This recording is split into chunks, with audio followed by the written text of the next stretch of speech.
विद्वेषावहै। ओम शांति शांति शांति। ಜಗದ್ಗುರು ಸಿದ್ಧಾರೂಢ ಮಹಾಸ್ವಾಮೀಜಿಯವರ ಚರಣಾರವಿಂದಗಳಿಗೆ ವಂದಿಸಿ, ಜಗದ್ಗುರು ಗುರುನಾಥಾರೂಢ ಮಹಾಸ್ವಾಮೀಜಿಯವರ ಚರಣಾರವಿಂದಗಳಿಗೆ ನಮಿಸಿ, ಸದ್ಗುರು ವೀರಭದ್ರ ಮಹಾಸ್ವಾಮೀಜಿಯವರ ಚರಣಾರವಿಂದಗಳಿಗೆ ನಮಿಸಿ, ಜ್ಞಾನ ವೇದಿಕೆಯಲ್ಲಿ ಅಲಂಕೃತರಾದ ಮಹಾತ್ಮರಿಗೆ ನಮಿಸಿ, ಸದ್ಗುರುಗಳ ಸನ್ನಿಧಾನದಲ್ಲಿ ಸಮ್ಮಿಲಿತರಾಗಿ ಸದ್ಗುರುಗಳ ದರ್ಶನ ಆಶೀರ್ವಾದಾದಿಗಳಿಂದ ಶ್ರೇಷ್ಠವಾದ ಸುಖವನ್ನು ಪಡೆದುಕೊಂಡು ಧನ್ಯರಾಗಬೇಕು ಎಂಬ ಅಪೇಕ್ಷೆಯಿಂದ ಬಂದಿರುವ ನಿಮ್ಮೆಲ್ಲರಿಗೂ ಶುಭವನ್ನು ಹೇಳಿ ಇವತ್ತಿನ ಈ ಪವಿತ್ರವಾದ ಕಾರ್ಯಕ್ರಮದಲ್ಲಿ ಪ್ರವೇಶಿಸೋಣ. ಇಲ್ಲಿಯವರೆಗೆ ಮಹಾತ್ಮರು ಶ್ರೀಮನ್ ನಿಜಗುಣ ಶಿವಯೋಗಿಗಳ ಒಂದು ವಾಕ್ಯವನ್ನು ಆಧಾರವಾಗಿಟ್ಟುಕೊಂಡ ಬಹು ಸುಂದರವಾಗಿ ಉಪದೇಶ ಮಾಡಿ, ಗುರುವೇ ನಿಮ್ಮಯ ಕರುಣದೊಳೆಯನ್ನ ತತ್ವದಿರವ ನರಿದು ನಿತ್ಯ ಸುಖಿಯಾದೆ.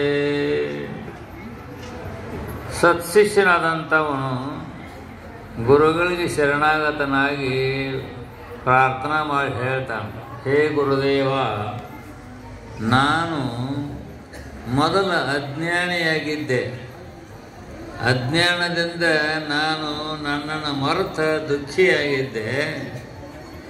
ಆ ದುಃಖವನ್ನು ದೂರ ಮಾಡಿ ನನಗೆ ಶಾಶ್ವತವಾದ ಸುಖ, ನಿತ್ಯವಾದ ಸುಖಾನಂದವನ್ನು ಅನುಗ್ರಹ ಮಾಡಿಕೊಟ್ಟು ಗುರುವೇ ನಿನ್ನ ಕರುಣ ದೊಡ್ಡದು ಅಂತ. ಅಜ್ಞಾನಿಯಾಗಿ ನಾನು ದುಃಖಿಯಾಗಿ ಬಳಲ್ತಾ ಇದ್ದೆ. ನನ್ನನ್ನು ನಾ ಅರಿಯಲಾರದೆ ಅಜ್ಞಾನ ಕೂಪದಲ್ಲಿ ಮುಳುಗಿ ಹೋಗಿದ್ದೆ. ನಿನ್ನ ಕರುಣ ನನಗೇನು ಮಾಡಿತಂದರೆ ನನ್ನ ಅಜ್ಞಾನವನ್ನೆಲ್ಲ ದೂರ ಮಾಡಿತು. ನನ್ನ ಅಜ್ಞಾನ ಅಂಧಕಾರವನ್ನೆಲ್ಲ ದೂರ ಮಾಡಿ ನನಗೆ ಶಾಶ್ವತವಾದ ಸುಖವನ್ನು ಅನುಗ್ರಹ ಮಾಡಿದೆ. ನನ್ನ ದುಃಖವನ್ನೆಲ್ಲ ದೂರ ಮಾಡಿದೆ. ದುಃಖವೆಲ್ಲ ದೂರ ಆಗಿ ಹೋಗುವುದಷ್ಟಲ್ಲ, ಶಾಶ್ವತವಾದ ಸುಖ, ನಿತ್ಯವಾದ ಸುಖವನ್ನು ಅನುಗ್ರಹ ಮಾಡಿ ನನ್ನನ್ನು ರಕ್ಷಣೆ ಮಾಡಿದೆ ಹೇ ಗುರುದೇವ ಅಂಥೇಳಿ ಗುರುವಿನ ಸತ್ಶಿಷ್ಯನಾದಂಥವ ಪ್ರಾರ್ಥನೆ ಮಾಡಿ ಕೇಳ್ತಾನೆ. ಹಾಗೆ ಸದ್ಗುರುನಾಥನ ಕೃಪಾ ಅಂತಂದರೆ ನಾವು ಯಥಾರ್ಥ ಆತ್ಮಜ್ಞಾನವನ್ನು ಮಾಡಿಕೊಂಡು ಮುಕ್ತರಾಗುತ್ತೇವೆ. ಉತ್ತಮ ಅಧಿಕಾರಿಯಾದಂಥವು. ಅಧಿಕಾರಿಗಳಲ್ಲಿ 3 ಪ್ರಕಾರ: ಮಂದ, ಮಧ್ಯಮ, ಉತ್ತಮ ಅಂತೇಳಿ. ನಾವು ಈಗ ಎಷ್ಟು ಜನ ಕೂಡ್ಕೊಂಡಿವಲ್ಲ, ಇಷ್ಟು ಜನರಲ್ಲಿ 3 ಜನರಂತ ನೀವು ಇಷ್ಟು 1000 ಜನ ಇದ್ರೆ ಖರೆ ಇರೋರು 3 ಮಂದಿ. 1000 ಮಂದಿ ಇದೆ, 3 ಮಂದಿ. ಹಾಗೆ ಲೋಕದಲ್ಲಿ ಕೋಟ್ಯಾಂತರ ಜನ ಇದ್ದಾರೆ, ಆದರೆ ಇರೋರು 3 ಮಂದಿ. ಕೋಟ್ಯಾಂತರ ಜನ ಅದಾರ ಖರೆ, ಇರೋರು 3 ಮಂದಿ. ಉತ್ತಮ, ಮಧ್ಯಮ, ಕನಿಷ್ಠ ಅಂತ. ಉತ್ತಮ ಅಂತಂದ ಆದಂಥವ ಸದ್ಗುರುವಿನ ಕೃಪಾ ಕಟಾಕ್ಷದ್ವಾರ ಯಥಾರ್ಥ ಜ್ಞಾನ ಮಾಡಿಕೊಂಡು ಮುಕ್ತನಾಗಿಬಿಡ್ತಾನೆ, ಧನ್ಯನಾಗಿಬಿಡ್ತಾನಂತ. ಉತ್ತಮ ಅಧಿಕಾರಿ. ಉತ್ತಮ ಅಧಿಕಾರಿ ಆದಂಥವಾಗ ಗುರುವಿನ ಕೃಪಾ ಆಯ್ತಂದರೆ ತನ್ನ ಅಜ್ಞಾನವನ್ನೆಲ್ಲ ದೂರ ಮಾಡಿಕೊಂಡ ಕೇವಲ ಆನಂದ ಸ್ವರೂಪ, ಪರಿಪೂರ್ಣ ಪರಬ್ರಹ್ಮ ಸ್ವರೂಪನಾಗಿಬಿಡ್ತಾನೆ ಉತ್ತಮ ಅಧಿಕಾರಿ. ಮಧ್ಯಮ, ಅವನಿಗೆ ಕೆಲವೊಂದು ವರ್ಷ ಹೇಳಬೇಕಾಗೈತೆ. ಅವನು ಮಧ್ಯಮನಾಗಿರ್ತಕ್ಕಂಥ ಇರ್ತಾನ. ಅವಾಗ ಗುರುಗಳ ಉಪದೇಶ ಬಹಳ ಸರಿ ಹೇಳಬೇಕಾಗೈತೆ. ಭಾಳ ಸರಿ ಹೇಳಿದಾಗ ಅವನ ಅಜ್ಞಾನ ನಿವೃತ್ತಿ ಆಗ್ತದೆ, ಅವನ ದುಃಖ ಎಲ್ಲ ದೂರ ಆಗ್ತದೆ, ಅವನು ನಿತ್ಯ ಸುಖಿ ಆಗ್ತಾನೆ. ಇನ್ನು ಮಂದ ಇದಾನಲ್ಲ, ಅವ ಅನೇಕ ಜನ್ಮಗಳನ್ನು ಎತ್ತಾನ. ಒಂದ ಜನ್ಮ ಅಲ್ಲ, ಬಹೂನಾಂ ಜನ್ಮನಾಮಂತೆ ವಾಸುದೇವ ಸರ್ವಮತಿ ಸಹಮಾತ್ಮ ಸುದುರ್ಲಭ ಅಂತ ಭಗವಂತಗೀತೆ. ಅಜ್ಞಾನಿ ಆದಂಥವ, ದೇಹಾದಿಗಳಲ್ಲಿ ಮಮಕಾರವುಳ್ಳಂಥವ, ಅವನು ಗುರುಗಳ ಹತ್ತಿರ ಇರ್ತಾನೆ, ಗುರುಗಳ ಸೇವಾ ಮಾಡ್ತಿರ್ತಾನೆ, ಅಜ್ಞಾನ ದೂರ ಆಗಿರುವುದಿಲ್ಲ. ಅನೇಕ ಜನ್ಮಗಳ ಸೇವಾದಿಗಳ ಮೂಲಕವಾಗಿ ಅವನು ತನ್ನ ಅಜ್ಞಾನವನ್ನು ಕಳ್ಕೊಂಡ ನಿತ್ಯ ಜ್ಞಾನವನ್ನು ಪಡ್ಕೊಂಡು ಮುಕ್ತನಾಗುತ್ತಾನೆ. ಹೀಗೆ ಉತ್ತಮ, ಮಧ್ಯಮ, ಕನಿಷ್ಠ ಅಂತೇಳಿ ಅಧಿಕಾರಿಗಳಿದ್ದಾರೆ. ಅವರು ಅವರವ್ರ ಅಧಿಕಾರಕ್ಕನುಸಾರವಾಗಿ ಗುರುವಿನ ಸೇವಾದಿಗಳನ್ನು ಮಾಡಿ ಗುರುವಿನ ಕೃಪಾ ಕಟಾಕ್ಷವನ್ನು ಪಡ್ಕೊಂಡ ಮುಕ್ತರಾಗ್ತಾರೆ, ಧನ್ಯರಾಗ್ತಾರೆ. ಮುಕ್ತರಾಗ್ತಾರೆ ಅಂದ್ರೇನು? ಆನಂದ ಸ್ವರೂಪರಾಗ್ತಾರೆ, ಸದಾನಂದ ಸ್ವರೂಪರ. ಆನಂದ ಸುಖ ಹೋಗಂಗಿಲ್ಲ, ನಿತ್ಯ ಸುಖ ಸ್ವರೂಪರಾಗ್ತಾರೆ. ಹಾಗೆ ಸತ್ಶಿಷ್ಯನಾದಂಥವ, ಉತ್ತಮ ಅಧಿಕಾರಿ ಆದಂಥವ ಗುರುಗಳಿಗೆ ಪ್ರಾರ್ಥನೆ ಮಾಡಿ ಕೇಳ್ಕೊಳ್ತಾನೆ, ಹೇ ಗುರುನಾಥ, ನಿನ್ನ ಕೃಪಾ ಎಂತದ್ದಪ್ಪ, ನಿನ್ನ ಕೃಪಾ ಅಪಾರವಾದದ್ದು. ನನ್ನನ್ನು ಏನು ಮಾಡಿದೆ ಅಂದರೆ ದೇವರನ್ನಾಗಿ ಮಾಡಿದೆ. ನನಗೆ ನನ್ನ ಜ್ಞಾನ ಇಲ್ಲದೇ ಇರುವುದರಿಂದ ದುಃಖಿಯಾಗಿದ್ದೆ. ನಿನ್ನ ಅನುಗ್ರಹದಿಂದ ನನ್ನನ್ನು ದೇವರನ್ನಾಗಿ ಮಾಡಿದೆ, ಪೂರ್ಣ ಸ್ವರೂಪವನ್ನು ಅನುಗ್ರಹ ಮಾಡಿಸಿದೆ ಅಂಥೇಳಿ ಉದ್ಗಾರ ತೆಗಿತಾನೆ. ಅದು ಉತ್ತಮ ಅಧಿಕಾರಿಗೆ. ಮಂದ ಮಧ್ಯಮರು ಜನ್ಮಾಂತರಗಳು ಕಳಿಬೇಕಾಗ್ತದೆ. ಯಾಕೆ? ಜನ್ಮಾಂತರದಲ್ಲಿ ಸೇವಾದಿಗಳನ್ನು ಮಾಡಿಕೊಂಡು ಅವರು ಗುರುವಿನ ಕೃಪಾ ಕಟಾಕ್ಷಕ್ಕೆ ಪಾತ್ರರಾಗಿ ಧನ್ಯರಾಗುತ್ತಾರೆ. ಆ ಧನ್ಯತ್ವ ಪಡ್ಕೊಳ್ಳೋದು ಮನುಷ್ಯರಿಗೆ ಮಾತ್ರ ಸಾಧ್ಯ, ಪಶುಪಕ್ಷಾದಿಗಳಿಗೆಲ್ಲ ಅದು. ಪಶುಪಕ್ಷಾದಿಗಳಿಗೆ ಆ ಜ್ಞಾನೋದಯವಾಗಂಗಿಲ್ಲ. ಯಥಾರ್ಥ ಜ್ಞಾನ, ಭಗವತ್ ಸಾಕ್ಷಾತ್ಕಾರ, ಪರಿಪೂರ್ಣ ಪರಮಾತ್ಮನ ಯಥಾರ್ಥ ಸ್ವರೂಪದ ಸಾಕ್ಷಾತ್ಕಾರ ಮನುಷ್ಯರಿಗೆ ಮಾತ್ರ, ಮನುಷ್ಯರಿಗಾಗ್ತದೆ. ಪಶುಪಕ್ಷಾದಿಗಳಿಗೆ ಅವು ಅಜ್ಞಾನಿ ಜೀವಿಗಳವು, ತಮ್ಮ ಜ್ಞಾನ ಇಲ್ಲದೇ ಇರತಕ್ಕಂಥ ಜೀವಿಗಳವು. ಆದ್ದರಿಂದ ಮನುಷ್ಯ ಜನ್ಮ ಬಂದದಲ್ಲ, ಇದು ಬಹಳ ಶ್ರೇಷ್ಠವಾದ ಜನ್ಮ, ಬಹಳ ಶ್ರೇಷ್ಠವಾದ. ಅದಕ್ಕಾಗಿ ಆತ್ಮಜ್ಞಾನ ಮಾಡಿಕೊಳ್ಳುವುದಕ್ಕೋಸ್ಕರವಾಗಿ, ಭಗವತ್ ಸಾಕ್ಷಾತ್ಕಾರ ಮಾಡಿಕೊಂಡು ಮುಕ್ತಿಯನ್ನು ಪಡ್ಕೊಳ್ಳುವುದಕ್ಕೋಸ್ಕರವಾಗಿ ಅತ್ಯಂತ ಶ್ರೇಷ್ಠವಾದ ಮನುಷ್ಯ ಜನ್ಮ ಇದು. ಇದನ್ನು ವ್ಯರ್ಥ ಮಾಡಿಕೊಳ್ಳಬಾರ್ದು ಅಂತಾರೆ ಅವರು ಮಹಾತ್ಮರು. ವ್ಯರ್ಥ ಮಾಡಿಕೊಳ್ಳಬಾರ್ದು, ಇದನ್ನು ಸಾರ್ಥಕ ಮಾಡಿಕೊಳ್ಳೋಕೆ ಆಯುಷ್ಯ ಇರುವುದರೊಳಗಾಗಿನೇ, ದೇಹ ಇರುವುದರೊಳಗಾಗಿನೇ ಇಂತಪ್ಪ ಶ್ರೋತ್ರಿಯ ಬ್ರಹ್ಮನಿಷ್ಠ ಸದ್ಗುರುನಾಥನಿಗೆ ಶರಣಾಗತರಾಗಿ ಅವರ ಸೇವಾದಿಗಳನ್ನು ಮಾಡಿ ಅವರ ಕೃಪಾ ಕಟಾಕ್ಷಕ್ಕೆ ಪಾತ್ರರಾಗಿ ತನ್ನ ನಿಜ ಸ್ವರೂಪವನ್ನು ಹೊರತು ಮುಕ್ತರಾಗಬೇಕು. ಅದನ್ನು ತಿಳ್ಕೊಳ್ತಾ ಹೋದರೆ ಎಂಥ ಮಾನವ ಜನ್ಮ ಏನು ಕೆಡಿಸಿ ಬಿಟ್ಟಿರಪ್ಪ, ಇಂಥ ಮಾನವ ಜನ್ಮ ಸಿಕ್ಕಿದ್ದೇನ್ರಪ್ಪ ಅಂತ ಹಾಡಿಕೊಂಡಾರು. ಆ ಗುರುವಿನ ಶರಣಕ್ಕೆ ಶರಣಾಗತರಾಗಿ ಜ್ಞಾನವನ್ನು ಪಡ್ಕೊಳ್ಳಲಾರದಲ್ಲೇ ಹಾಗೆ ಹೋದದ್ದಾದರೆ ಮನುಷ್ಯ ಜನ್ಮ ವ್ಯರ್ಥ ಆಗ್ತದೆ. ಮನುಷ್ಯರಾಗಿ ಹುಟ್ಟಿದಕ್ಕೂ ವ್ಯರ್ಥ ಆಗ್ತದೆ. ಅದನ್ನು ಕಳ್ಕೊಳ್ಬೇಡಂತಾರೆ, ಅದನ್ನು ಕಳ್ಕೊಳ್ಬೇಡ. ಗುರುಗಳ ಹತ್ರ ಹೋಗ್ರಿ, ಸೇವಾ ಮಾಡ್ರಿ, ಸದ್ಗುರುನಾಥನ ಸೇವಾ ಮಾಡ್ರಿ. ಆಪ್ತ ಅಂಗ ಸ್ಥಾನ ಸದ್ಭಾವ ಅಂತ ಸೇವಾ ಅದಾವು. ಆ ಸೇವೆಯನ್ನು ಗುರುವಿನ ಶರಣಕ್ಕೆ ಶರಣಾಗತರಾಗಿ ಗುರುವಿನ ಕೃಪಾ ಕಟಾಕ್ಷಕ್ಕೆ ಪಾತ್ರರಾಗಿ ತನ್ನ ನಿಜ ಸ್ವರೂಪವನ್ನು ತಾನು ಅರ್ಥ ಜನ ಮರಣ ಅನ್ನುವ ದುಃಖದಿಂದ ದೂರ ಆಗಬೇಕು, ಅಮರರಾಗಬೇಕು. ಯಥಾ ನದ್ಯ ಚಂದಮಾನ ಸಮುದ್ರೇ ಅಸ್ತಂ ಗಚ್ಚಂತಿ ನಾಮರೂಪೈ ವಿಹಾಯ ತಥಾ ವಿದ್ವಾನ್ ನಾಮರೂಪಾದಿಯುಕ್ತಃ ಪರಾತ್ ಪರಂ ಪುರುಷಮುಪೈತಿ ದಿವ್ಯಂ ಶ್ರುತಿ ಹೇಳ್ತದೆ. ಹೇಗೆ ನದಿಗಳೆಲ್ಲೂ ಹರಿತಾ ಹೋಗಿ ಸಮುದ್ರ ಸೇರಿ ಸಮುದ್ರವೇ ಆಗಿಬಿಡ್ತಾವಲ್ಲ, ನದಿಗಳು ಹರಿತಾ ಹೋಗಿ ಸಮುದ್ರಕ್ಕೆ ಸೇರಿ ಸಮುದ್ರ ಆಗಿಬಿಟ್ಟು ಯಮುನಾ ನಗರ ಎಲ್ಲ ಹೋಗ್ಬಿಟ್ಟು. ಅದರಂತೆ ತಥಾ ವಿದ್ವಾನ್ ಮುಮುಕ್ಷು, ನದಿಗಳ ಸಮುದ್ರ ಸೇರಿದಂತೆ ಮುಮುಕ್ಷು ಆದಂಥ ಉತ್ತಮ ಅಧಿಕಾರಿಗಳು, ಮನುಷ್ಯರು ಉತ್ತಮ ಅಧಿಕಾರಿಗಳು ಅಂತವರು ಪುಣ್ಯಪುರುಷರು ಗುರುವಿಗೆ ಶರಣಾಗತರಾಗಿ ಗುರುವಿನ ಸೇವಾದಿಗಳನ್ನು ಮಾಡಿ ಗುರುವಿನ ಕೃಪಾ ಕಟಾಕ್ಷದ್ವಾರ ನಾನು ಯಾರು ಎಂಬುವ ಅರಿವನ್ನು ಪಡ್ಕೊಳ್ತಾರೆ. ದೇಹ ಇಂದ್ರಿಯ ಪಾನ ಮನ ಕುದಿಸಿಗಳಲ್ಲಿ ಕುಂತ್ಕೊಂಡಿದ್ದೆ ನಾವು.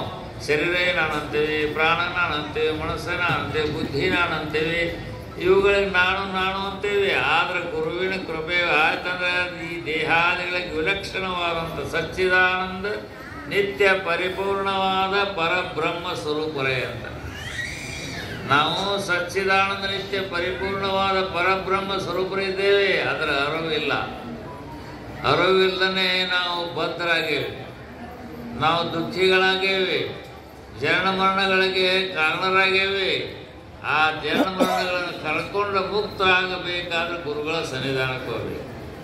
ಗುರುಗಳ ಸನ್ನಿಧಾನಕ್ಕೆ ಹೋದಾಗ ಗುರುಗಳು ತಮ್ಮ ಕೃಪಾದೃಷ್ಟಿಯಿಂದ ನಮಗೆ ಯಥಾರ್ಥ ಜ್ಞಾನವನ್ನು ಅನುಗ್ರಹ ಮಾಡ್ತಾರೆ, ನಮ್ಮ ಬಂಧನವನ್ನು ಬಿಡಿಸ್ತಾರೆ, ನಮ್ಮ ದುಃಖವನ್ನು ದೂರ ಮಾಡ್ತಾರೆ, ನಮಗೆ ಯಥಾರ್ಥ ಸ್ವರೂಪದ ಅನುಭವವನ್ನು ಅನುಗ್ರಹ ಮಾಡ್ತಾರೆ, ಮಾಡಿ ನಮ್ಮನ್ನು ಉದ್ಧಾರ ಮಾಡ್ತಾರೆ. ಪೂರ್ಣವಾದ ಪರಮಾತ್ಮ ಸ್ವರೂಪರನ್ನೇ ಮಾಡಿಬಿಡ್ತಾನೆ. ಗುರು ಏನು ಮಾಡ್ತಾನಂದ್ರೆ ಪೂರ್ಣವಾದ ಪರಮಾತ್ಮ ಸ್ವರೂಪ ಆಗಿಬಿಡ್ತಾರೆ. ಗುರು ಮುಟ್ಟಿ ಗುರು ಆದ ಅಂತ. ಗುರುಗಳು ಏನು ಮಾಡ್ತಾರಂದ್ರೆ ತನ್ನ ಸ್ವರೂಪವನ್ನು ಅವನಿಗೆ ಅನುಗ್ರಹ ಮಾಡಿ, ನಾನೇ ನೀನು, ನೀನೇ ನಾನಪ್ಪ, ನನಗೆ ನಿನಗೆ ಬೆನ್ನಿಲ್ಲ, ನೀನು ಸಚ್ಚಿದಾನಂದ ಪರಿಪೂರ್ಣ ರೂಪ, ನೀನು ನಾನು ಸಚ್ಚಿದಾನಂದ ಪರಿಪೂರ್ಣವಾದ ಪೂರ್ಣ ಪರಬ್ರಹ್ಮ ಅನ್ನುವ ನಿಶ್ಚಯ ಜ್ಞಾನವನ್ನು ಗುರು ನಮಗೆ ಅನುಗ್ರಹ ಮಾಡ್ತಾನೆ. ನಮ್ಮ ಸಕಲ ದುಃಖಗಳನ್ನೆಲ್ಲ ಹೋಗ್ತೈತಾನೆ. ಜನ್ಮ ದುಃಖ, ಜರ ದುಃಖ, ಜಾಯ ದುಃಖ, ಸಂಸಾರ ಸಾಗರ ದುಃಖ, ಎಷ್ಟು ದುಃಖದವಲ್ಲ ಎಲ್ಲ ಹೋಗೇ ಬಿಡ್ತಾವ. ಜನ್ಮಾದಿ ದುಃಖಗಳೆಲ್ಲ ಹೋಗೇ ಬಿಡ್ತಾವ. ಹೋಗಿ ಏನು ಮಾಡ್ತಾವ? ನೀನು ಕೇವಲ ಪರಿಪೂರ್ಣ ಪರಬ್ರಹ್ಮ, ನೀನು ಕೇವಲ ಪರಿಪೂರ್ಣ ಪರಬ್ರಹ್ಮ ಸ್ವರೂಪನಿದ್ದಿ, ಆತ್ಮ ಸ್ವರೂಪನಿದ್ದೆ ಅಂತೇಳಿ ಗುರು ಅನುಗ್ರಹ ಮಾಡಿ ನಮ್ಮನ್ನು ಆನಂದದಲ್ಲಿ ನಿಲ್ಲಿಸ್ತಾನೆ. ಪೂರ್ಣವಾದ ಆನಂದ, ಪೂರ್ಣವಾದ ಸುಖ ಆ ಗುರುವಿನ ಕೃಪೆಯನ್ನು ಕೊಡ್ತಾರೆ.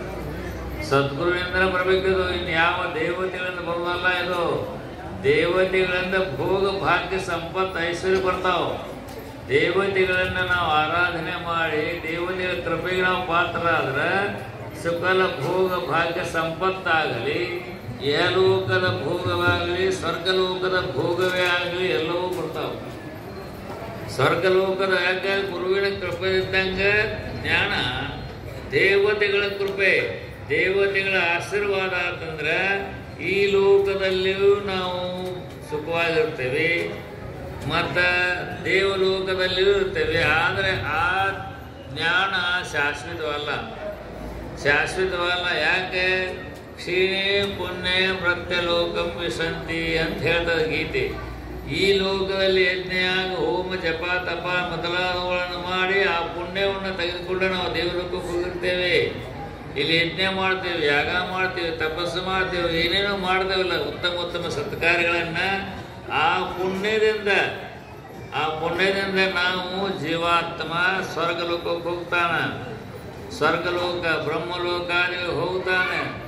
ಆದ್ರೆ ಆ ಸ್ವರ್ಗಲೋಕ ಬ್ರಹ್ಮಲೋಕದ ಭೋಗಗಳು ಎಲ್ಲಿ ತನಕ ಅಂದ್ರೆ ಇಲ್ಲಿಂದ ಏನು ಪುಣ್ಯ ಮಾಡಿ ಹೋಗಿರ್ತೇವಲ್ಲ ಆ ಪುಣ್ಯ ಕ್ಷೀಣ ಆಗೋ ತನಕ ಇರ್ತೇವೆ.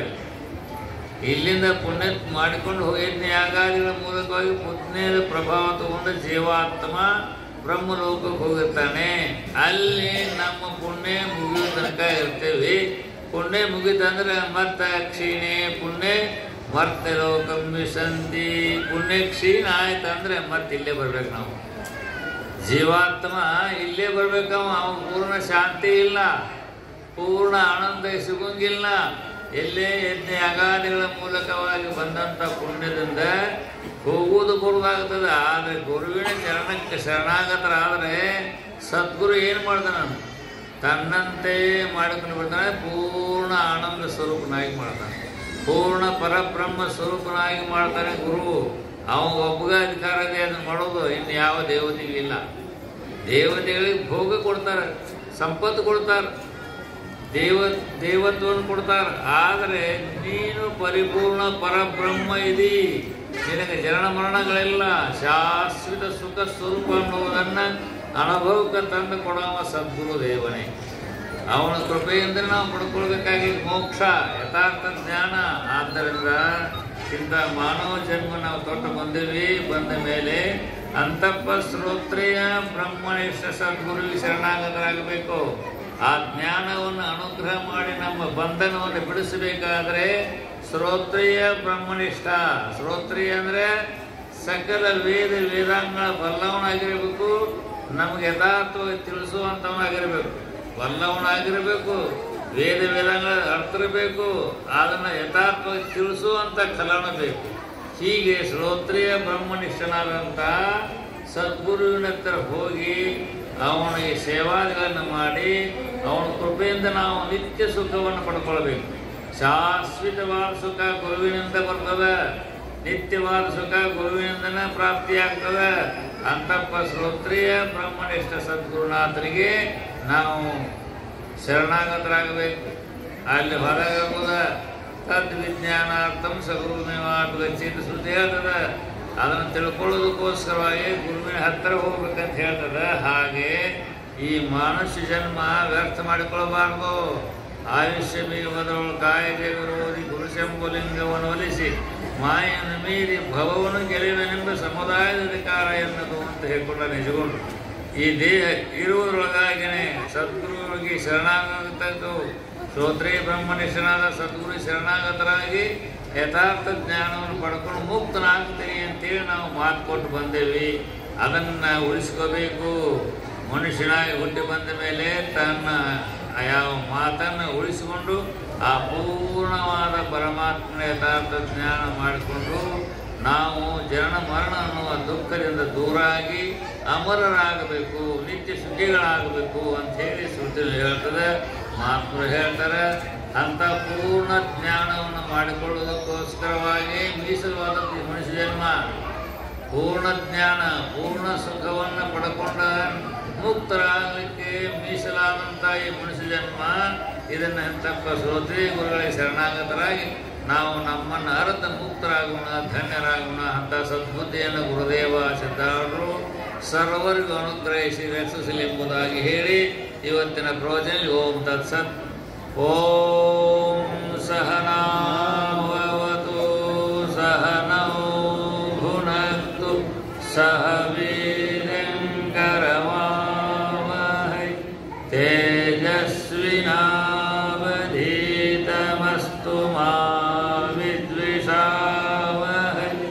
ಓಂ ಶಾಂತಿ ಶಾಂತಿ ಶಾಂತಿ. ನೀವೆಲ್ಲರೂ ಹೀಗೆ ಕೂತ್ಕೊಂಡ್ರಿ. ಇನ್ನು ಕಾರ್ಯಕ್ರಮ ಅದಾವ, ಆ ಕಾರ್ಯಕ್ರಮ ನೋಡಿ ಧನ್ಯರಾಗ.